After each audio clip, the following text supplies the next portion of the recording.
Tu veux savoir comment le marché de l'emploi fonctionne au Québec? Est-ce que c'est avantageux ou pas? Quel est le taux de chômage et comment faire pour trouver un bon emploi? Alors si tu te poses toutes ces questions, cette vidéo est faite pour toi.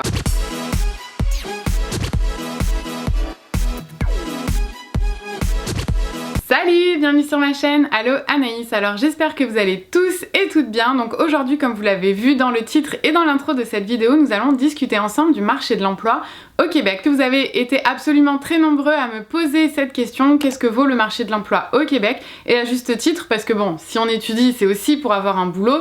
Donc l'un dans l'autre, je comprends tout à fait. Alors est-ce que vous êtes prêts? Parce que c'est parti! Je vous invite dès à présent à me rejoindre sur mon compte Instagram et sur ma page Facebook Allo Anaïs, parce que je partage différentes informations avec vous.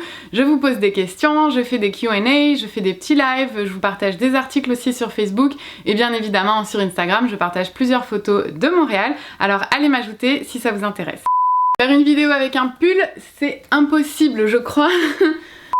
Alors au Québec, on est dans une période de plein emploi, donc ça veut dire que l'offre d'emploi est supérieure à la demande d'emploi, donc concrètement ça veut dire qu'il y a plus d'entreprises qui cherchent des employés que des employés qui cherchent un travail. Alors c'est surtout le plein emploi au Québec dans le secteur tertiaire, au niveau des entreprises de technologie, de big data, de intelligence analysis. Ça c'est les entreprises sont en recherche en masse de monde dans ces domaines d'activité. Tout ce qui va être les technologies, l'industrie du jeu vidéo aussi à Montréal, il y a énormément d'investisseurs qui mettent de l'argent sur ce type de compagnie et sur ce type de compétences. Donc si c'est votre compétence ou si vous allez étudier dans ce domaine-là, ben honnêtement vous aurez pas trop de soucis pour trouver du boulot après, parce que c'est en grosse évolution au Québec en ce moment. Le web design aussi, tout ce qui va être web design, créateur de sites internet, tout ce qui va être vraiment axé aux technologies, big data et internet, c'est vraiment en pleine explosion, enfin surtout à Montréal. Dites-moi si vous êtes dans d'autres régions du Québec, quel est le secteur où il y a le plus de demandes d'emploi, écrivez-le moi en commentaire. Et quand je parle aussi de jeux vidéo, que l'industrie est en pleine expansion, je pense surtout par exemple à Ubisoft. Le jeu Assassin's Creed par exemple, je sais qu'il y a eu énormément d'investissements dans ce jeu qui ont été faits, et donc il y a énormément d'entreprises du domaine qui cherchent beaucoup de monde. Donc voilà, le marché de l'emploi à ce niveau-là, c'est plutôt pas mal. Donc comme je vous disais, l'offre est supérieure à la demande, donc là on appelle ça le plein emploi en termes économiques, donc ça veut dire que le taux de chômage est quand même relativement bas, donc c'est le moment pour venir, si vous voulez immigrer au Québec ou si vous cherchez un boulot et que vous êtes étudiant, c'est le bon moment pour trouver un emploi. Alors aussi les petites différences, par exemple en Europe le marché de l'emploi est assez sédentaire, généralement les gens vont rester assez longtemps sur le même poste, alors qu'ici au Québec c'est quand même assez dynamique, je dirais le Québec et les États-Unis en général, donc Canada et États-Unis c'est quand même assez dynamique le marché de l'emploi.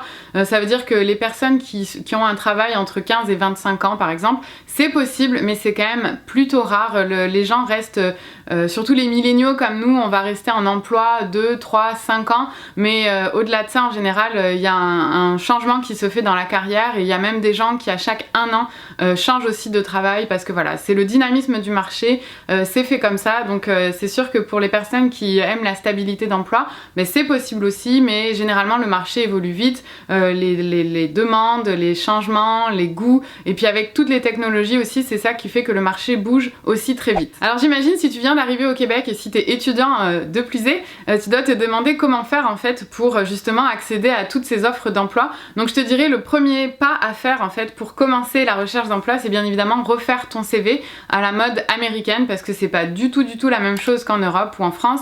En France on va mettre la photo, on va mettre l'âge, on va mettre toutes ces informations personnelles. Ici on met aucunement de photos, on met pas si t'as des enfants, si t'es marié, même en France on met si on a le permis de conduire, toutes ces informations là on les met pas, à moins que ça soit vraiment nécessaire pour le poste. S'il demande dans le poste de se déplacer en voiture et d'avoir sa propre voiture, là oui, mais de façon générale ce sont des CV épurés. On va mettre énormément l'accent sur les expériences professionnelles. Oui, les diplômes c'est important, mais l'expérience professionnelle, et que ce soit des stages, des jobs étudiants, peu importe en fait le type, ou même si tu as fait par exemple un mémoire et que tu as fait des recherches dans une compagnie pour faire un sondage, etc.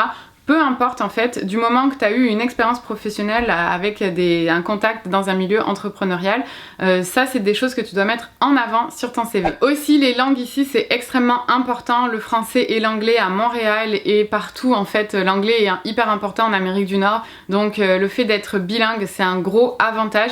Peu importe si t'as un accent, on s'en fout, mais du moment que tu parles anglais, ça va vraiment te déboucher des portes sur le marché de l'emploi à Montréal et dans le reste du Canada et des États-Unis. Donc l'anglais c'est vraiment quelque chose de non négociable en fait. Alors si tu veux plus d'informations aussi sur le CV, comment faire ton CV, etc. dis-le moi en commentaire, comme ça je pourrais faire une vidéo spéciale comment faire son CV parce que j'en ai fait plein des CV, donc je vais pouvoir vous donner plein d'astuces. Sinon si tu es étudiant, je sais que dans toutes les universités il y a un bureau d'aide aux étudiants pour justement la recherche d'emploi, notamment à HEC, je l'ai testé et approuvé, franchement c'est une équipe du tonnerre, ils t'aident, ils te donnent énormément de conseils sur comment faire ta recherche d'emploi, comment passer une entrevue, comment faire ton CV, etc. Je vais vous mettre le lien d'aide aux étudiants de l'université de HEC en barre d'infos, donc n'hésite pas à aller voir si c'est quelque chose qui t'intéresse.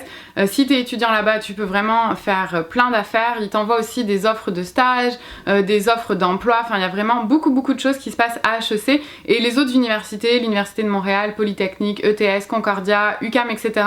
Ils ont chacun aussi leur pôle pour aider les étudiants, donc franchement si t'es étudiant vas-y. Et même à HEC en fait il y a un site, pareil je vous le mettrai en barre d'infos, mais il y a un site où tu peux faire carrément une recherche d'emploi parce que c'est une plateforme où il y a des recruteurs qui cherchent des étudiants pour travailler avec eux, donc tu peux vraiment avoir accès à plein d'emplois, que ce soit au Québec ou ailleurs dans le Canada, il y a vraiment quand même pas mal d'emplois. Alors juste fais attention parce que si tu as un permis d'études, je sais que tu as un nombre d'heures limité pour travailler, donc par contre au niveau des papiers d'immigration je peux pas vraiment t'aider parce que moi je suis pas passée par là, mais fais bien attention au nombre d'heures légales avec lesquelles tu peux travailler parce que PVT et permis d'études c'est pas le même nombre d'heures de travail, donc juste fais attention à cet aspect là et renseigne-toi sur le sujet. Et puis aussi si t'es étudiant à temps plein par exemple et que tu souhaites avoir un travail à temps partiel, tu vas sûrement te demander mais quel genre de travail tu peux faire. Je te conseillerais principalement de chercher du travail dans les entreprises de services, donc par exemple le service à la clientèle au téléphone, il y a beaucoup d'entreprises qui recrutent des étudiants où l'horaire est flexible, donc ça peut être plutôt pas mal.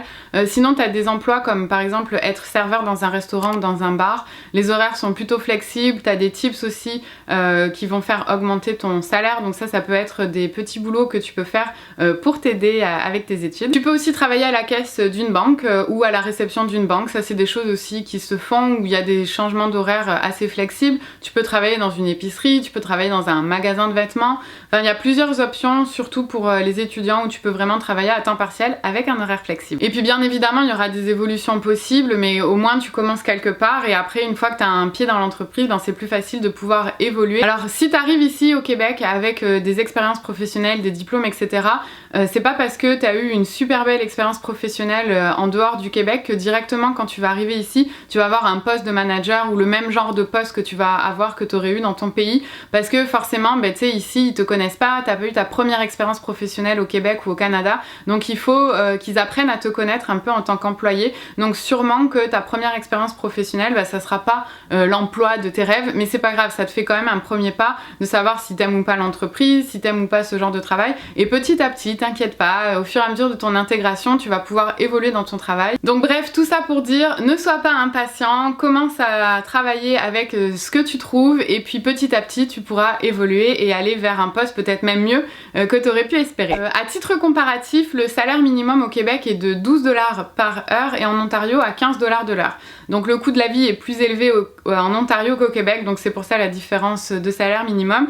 Je vous donne cet indicateur là pour pas que vous fassiez avoir au niveau du salaire et puis que vous puissiez aussi gérer vos finances avec ça. J'ai aussi plein de petites astuces pour vous aider à trouver des boulots étudiants ou des boulots à temps plein, donc si ce genre de sujet vous intéresse, dites-le moi en commentaire, comme ça je pourrai voir s'il y a plus de monde qui sont intéressés à avoir plus de détails, en particulier sur le CV, la recherche d'emploi et les trucs et astuces pour trouver du boulot. Donc si c'est un truc qui t'intéresse, dis-le moi en commentaire, comme ça je ferai une vidéo. Alors j'espère que tu auras aimé cette vidéo, si c'est le cas mets un gros pouce en l'air pour soutenir ma chaîne et m'encourager, comme ça je vous ferai d'autres vidéos sur le sujet ou d'autres vidéos un petit peu plus différentes sur Montréal. Alors sinon on se retrouve dimanche prochain, ciao! J'ai oublié de te dire, mais le sujet de la vidéo de la semaine prochaine, ça sera comment gérer ton argent en tant qu'étudiant à Montréal.